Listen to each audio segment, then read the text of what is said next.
মোটিভেশ্যন দিয়াটোও সহজ আৰু বেলেগক নীতি শিক্ষা দিয়াটোও সহজ, কিন্তু যেতিয়ালৈকে সেই পৰিস্থিতি নিজৰলৈকে নাহে তেতিয়ালৈকেহে।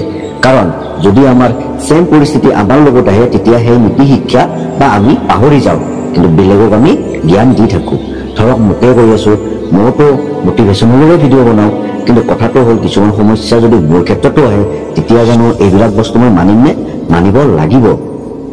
বেলেগক নীতি শিক্ষা জ্ঞান দিয়াৰ আগতে নিজেও অলপমান জ্ঞানী হ'ব লাগিব। সেই বস্তুখিনিয়ে আজি এটা সৰু কাহিনীৰে মই আপোনালোকৰ আগত দিব খুজিছোঁ। আহকচোন এটা সুন্দৰ কাহিনী আমি উপভোগ কৰোঁ। নগেনৰ চাহৰ দোকান আছিলে। সি কি কৰিলে, এইবাৰ মাঘ বিহু হিচাপে লাৰু পিঠাও ৰাখিলে দোকানত, কাৰণ আজিকালি লাৰু পিঠাটো বিক্ৰী হয়। এই সময়তে এটা অসমৰ বাহিৰৰ মানুহ আহিলে। অসমীয়া ক'ব জানে, কাৰণ অসমতে বহুত দিন আছে। গতিকে নগেনক ক'লে, বোলে নগেন, মই তোক পইচা দিম, তই মোক বহুত এইবাৰ লাৰু পিঠা এইবিলাক দিবি, মই লৈ যাম ঘৰত। তেতিয়া নগেনে ক'লে, হ'ব, আপুনি মোৰ ভাল গ্ৰাহক আৰু মইনো কিয় নানিম, আৰু বেছিকৈ আনিম। তো পইচা লৈ ল'লে। নগেনৰ দোকানতে কাম কৰা ল'ৰা এটা আছিলে, যাৰ নাম আছিলে মিণ্টু।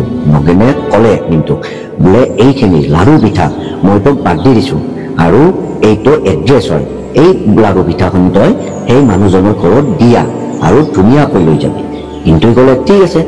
মিণ্টু কি কৰিলে, গোটেইখিনি লাৰু পিঠা পলিথিনত যিটো আছিলে তাৰ নিজৰ চাইকেলত লৈ কিনে যাই আছিলে।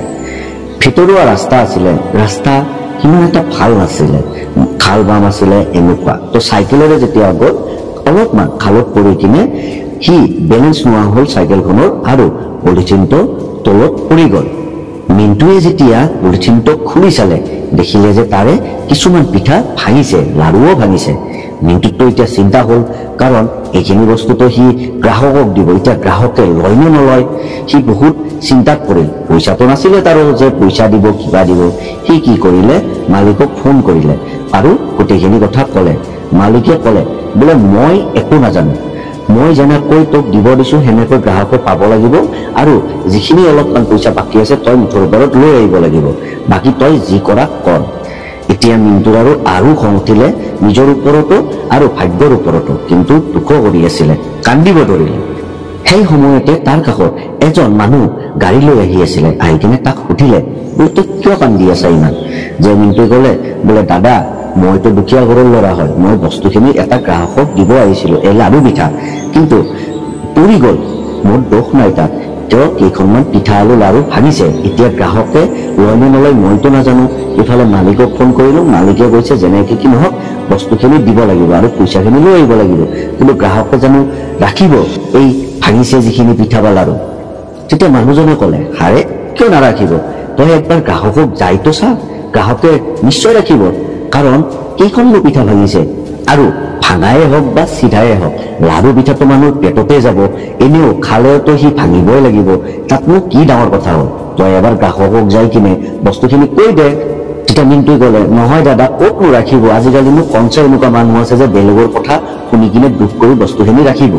তেতিয়া মানুহজনে ক'লে, শুন, যদি ভাল মানুহ হয় ন, এইবিলাক বস্তু বুজিব, আৰু এইবিলাক সৰু সুৰা বস্তু ভাঙা পিঠা এইবিলাক একো মাথা নামাৰে, কিন্তু তই প্ৰথমতে গ্ৰাহকৰ ওচৰততো যা, নহ'লে তই যদি এনেকে ভাবিয়ে থাকিবি সেইফালেও নহ'ব, দেখোন এইফালেও নহ'ব, চিন্তা নকৰিবি, ৰাখিব যা, কাৰণ যাৰ জ্ঞান আছে সেইবিলাক বুজিব। তেতিয়া মিণ্টুৱে অলপ সাহস পালে আৰু ক'লে, ঠিক আছে দাদা, মই দি আহোঁ দিয়ক।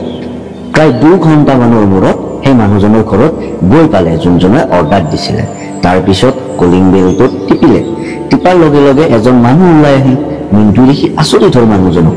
মানুহজন কোন জানেনে? এই ৰাস্তাত যিজন জ্ঞান দি আছিলে তেখেতৰে হয় অৰ্ডাৰটো। মানুহজনে তেতিয়া ক'লে যে অলপ আগতে যি পিঠা লাৰু যে ভাঙা তুমি যে কান্দি আছিলা, সেইখিনি কি মোৰ কাৰণে আছিলে নেকি? মিণ্টুৱে ক'লে, হয় হয় দাদা, আপোনাৰে আছিল। তেতিয়া মানুহজনে ক'লে, মইতো নাৰাখো এই বস্তু, উচিত পইচা দিছোঁ, কিন্তু কিয় মই ভাঙা বস্তু ৰাখিম, আৰু তোমাক মই দেখিছোঁ কেইখনমান ভাঙিছে, আৰু এই বস্তু মই বেলেগক লৈ যাম, বেলেগক দিম, সিহঁতে কেনেকৈ খাব? তেতিয়া মিণ্টুৱে ক'লে, দাদা, অলপ আগতে দেখোন আপুনিয়ে কৈ আছিলে যদি জ্ঞানী মানুহ হয় বা শিক্ষিত বা জানা মানুহ হয় এইবিলাক বস্তু বুজি পাব বুলি। তেতিয়া মানুহজনে ক'লে, নাই, মই জ্ঞানীও নহয়, মই শিক্ষিতও নহয়, একো নহয়, মুঠৰ ওপৰতে ভাঙা বস্তু এইবিলাক মই কিয় ৰাখিম, তুমি ক'লে হ'ল নেকি? তুমি যদি ফ্ৰীত দি যোৱা তেতিয়াহ'লে মই ৰাখিম দিয়া, পইচা দিছোঁ উচিত, কিয় ৰাখিমহে মই? তেতিয়া মিণ্টুৱে ক'লে, দাদা, লাৰু আৰু পিঠাখিনি ৰাখক আপুনি। মানুহজনে ক'লে, তোমাক মই কৈছোঁনে এবাৰ, আৰু বাকী পইচা মোক ঘূৰাই দিব কোৱা মালিকক, মোক নালাগে, মই বেলেগৰ পৰা লওঁ। তেতিয়া মিণ্টু ক'লে, অ' দাদা পলিথিনটোতো খুলি চাওক। তাৰপিছত যেতিয়া মানুহজনে পলিথিনটো খুলি চালে, এখনো পিঠা ভাঙা পিঠা নাই, লাৰুৰ পুৰা একেবাৰে আছে। সি যেতিয়া গন্তি কৰি চালে, সি যিমান অৰ্ডাৰ দিছিলে সিমানেই আছে। তেতিয়া মানুহজনে ক'লে, তুমিতো মই নিজে দেখিছো তাততো ভাঙা আছিলে, এতিয়াতো ভাঙা নাই। তেতিয়া মিণ্টুৱে ক'লে, দাদা মানুহৰ স্বভাৱ মই বহুত আগৰ পৰা শিকিছো কোন কেনেকুৱা, ৰাখিবনে নাৰাখে। আৰু আপুনি যেতিয়া জ্ঞান দিছিলে মোৰ ভাল লাগিছিলে, কিন্তু এই বস্তুখিনি হ'লে মই যি ভাবিছিলো। আৰু শুনক, এই যে ভাঙা বা এইবিলাক সেই নহয়, মই নিজৰ ঘৰত গৈ মোৰ ঘৰৰ কাৰণে যিখিনি পিঠা লাৰু মোৰ ঘৈণী বনাইছিলে সেইখিনি বস্তু মই লৈ আহিছো। হ'ব লাৰু পিঠা বাৰু মোৰ ঘৰত নাই, মোৰ কাষৰ ঘৰৰ মানুহ দিব, আমাৰ অসমীয়া হয় বুজিব সেইখিনি। আৰু শুনক দাদা, বেলেগক নীতি শিক্ষা জ্ঞান দিয়াটো বহুত সহজ, কিন্তু পৰিস্থিতি যেতিয়া নিজৰ ক্ষেত্ৰত আহে ন, তেতিয়াহে আমি সকলো মানুহে নিজৰ অকাত দেখাই দিওঁ যে আমি সেই বস্তুটো গ্ৰহণ কৰোঁ নে নকৰোঁ। আৰু দাদা শুনক, অকলে পিঠাই নহয়, এই মই এটা চুঙা পিঠাও লৈ আহিছো, সেইটো পইচা আপুনি দিব নালাগে, বহুত ভাল পাব খাই কিনে আপুনি, বা বেলেগেও ভাল পাব, যাওক খাওক। আৰু দাদা বেলেগক জ্ঞান দিয়াৰ আগতে নিজে জ্ঞানী হ'ব লাগে। দে দাদা আপুনি থাকক, মই আহো, এই বুলি কৈ মিণ্টু গুচি গ'ল। তো বন্ধু বান্ধৱী অকল কাহিনীটো অলপ বেলেগকৈ বনাইছো, কিন্তু তথাপিও কথাটো হয় নে নহয়, মানে আমি বহুতক জ্ঞান দিওঁ, কিন্তু সেই বস্তুখিনি নিজৰ ক্ষেত্ৰত আমি ইমপ্লিমেণ্ট নকৰোঁ। গতিকে আশা কৰোঁ আপোনালোকে বস্তুখিনি বুজি পাইছে কি ক'ব খুজিছোঁ। গতিকে মাঘ বিহুৰ আপোনালোকক শুভেচ্ছা দিলোঁ, ভোগালী বিহুৰ শুভেচ্ছা দিলোঁ। এইখিনি কৈয়ে আজি মই ভিডিঅ'টো সমাপ্ত কৰিছোঁ। আশা কৰিছোঁ ভাল লাগিছে, ভাল লাগিলে লাইক কৰি দিব, চেনেলটো ছাবস্ক্ৰাইব কৰি দিব। লগ পাম আৰু এটা ভিডিঅ'। ধন্যবাদ।